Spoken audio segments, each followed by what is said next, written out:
Assalamualaikum warahmatullahi wabarakatuh. Innal hamdalillah nahmaduhu wa nasta'inuhu wa nastaghfiruhu wa nastahdihi wa na'udzu billahi min shururi anfusina wa min sayyiati a'malina. May yahdihillahu fala mudilla lahu wa may yudlil fala hadiya lahu. Asyhadu an la ilaha illallah wahdahu la syarika lahu wa asyhadu anna Muhammadan abduhu wa rasuluh sallallahu alaihi wa ala alihi wa sallam ala nabiyya ba'dah. Amma ba'd, ikhwatal iman, Bapak Ibu jamaah salat Isya dan tarawih beserta witir, insyaallah mudah-mudahan kehadiran kita ke rumah Allah Subhanahu wa taala memberikan banyak kebaikan. Ya, ini salah satu tanda yang ngurusnya orang tua. Ya nggak apa-apa Bapak Ibu. Ya kita menikmati Ramadan. Ramadan itu bulan yang membahagiakan. Ya. Karena berkahnya banyak, pahalanya banyak, makannya juga banyak kan. Buktinya sampahnya lebih banyak di Ramadan. Walaupun Ramadan kali ini ujiannya juga sekaligus juga banyak. Tentunya bagi sebagian saudara kita, namun apapun ujiannya, setidaknya sampai saat ini masih sangat bersyukur karena kalau melihat saudara-saudara kita di Palestina tahun ini, mereka akhirnya bisa kembali berramadan walaupun dalam situasi yang Masya Allah. Alal-akal bisa taraweh, bisa sholat 5 waktu di masjid, bisa tilawah Al-Quran. Sementara di beberapa Ramadan sebelumnya mereka terus-menerus dibombardir. Maka jangan sampai syukur kita berkurang kepada Allah Subhanahu wa taala. Berbanyak syukur, dan ini adalah bagian dari upaya untuk berterima kasih kepada Allah Azza wa Jalla. Dan upaya untuk berterima kasih itu sesungguhnya tidak cukup hanya dengan berzikir, hanya dengan sholat dan sebagainya. Termasuk bagian dari upaya penting berterima kasih kepada Allah Subhanahu wa taala adalah mengarahkan pikiran kita untuk memikirkan apa yang Allah Subhanahu wa taala ciptakan, apa yang Allah Subhanahu wa taala sediakan untuk kita semua dalam hidup ini. Maka rahimakumullah, sebenarnya ulama juga mengingatkan kita berkali-kali tentang pentingnya berfikir. Di antaranya, kalau buka kitab fikih, nggak ada satupun ibadah yang dibolehkan dilakukan oleh orang yang tidak berakal. Selalu saja di sana ada prasyarat. Sebelum suatu ibadah itu dilaksanakan, maka pastikan dulu yang akan melaksanakannya adalah sosok yang al-aqlu, ada akalnya. Rahimakumullah. Yang akalnya bermasalah langsung terbebaskan dari kewajiban syariat.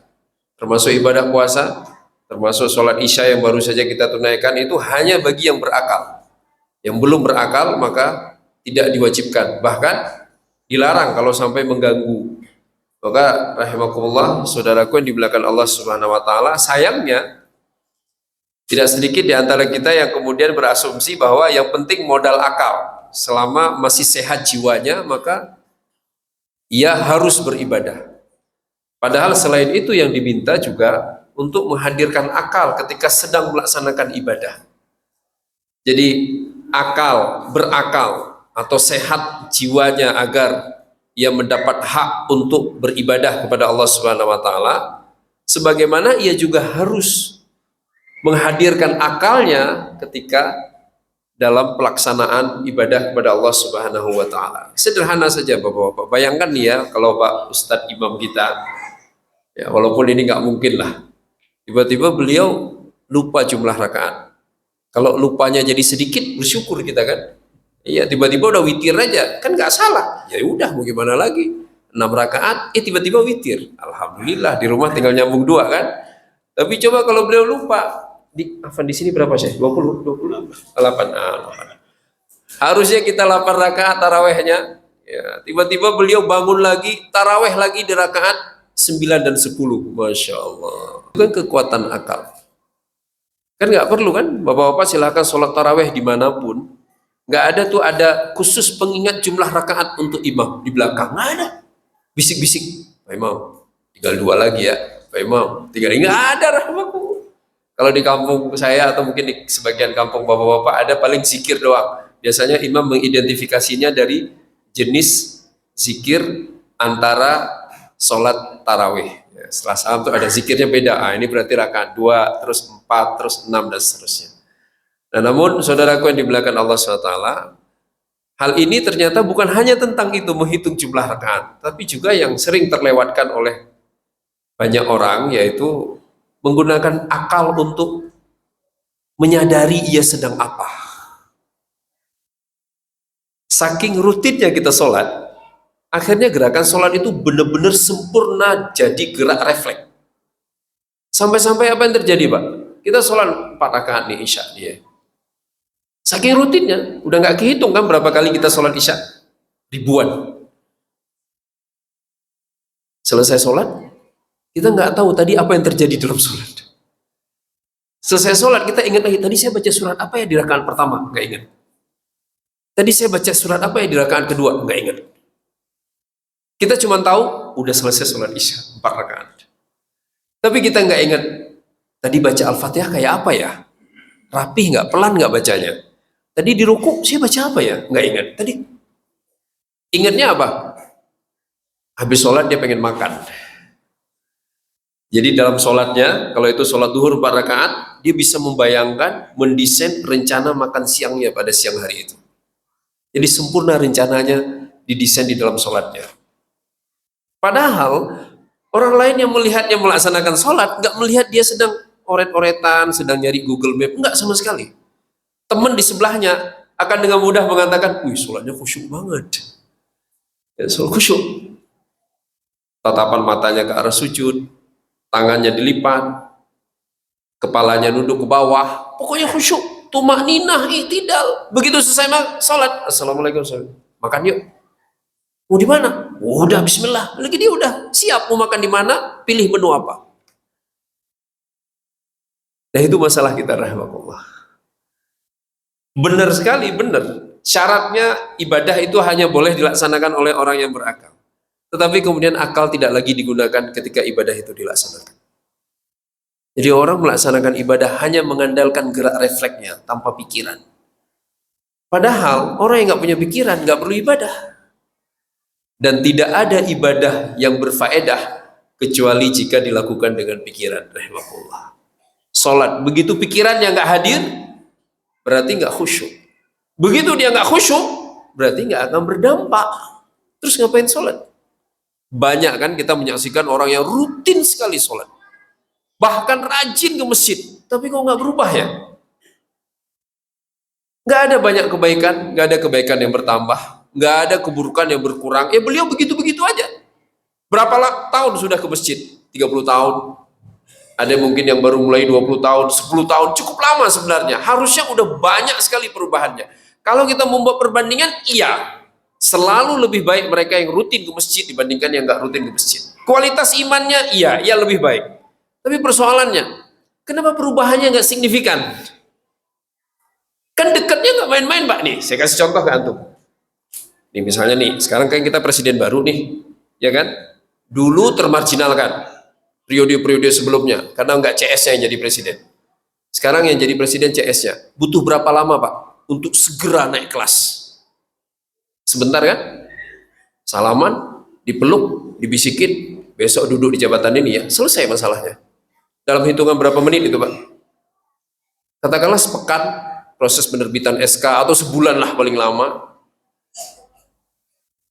Cukup signifikan.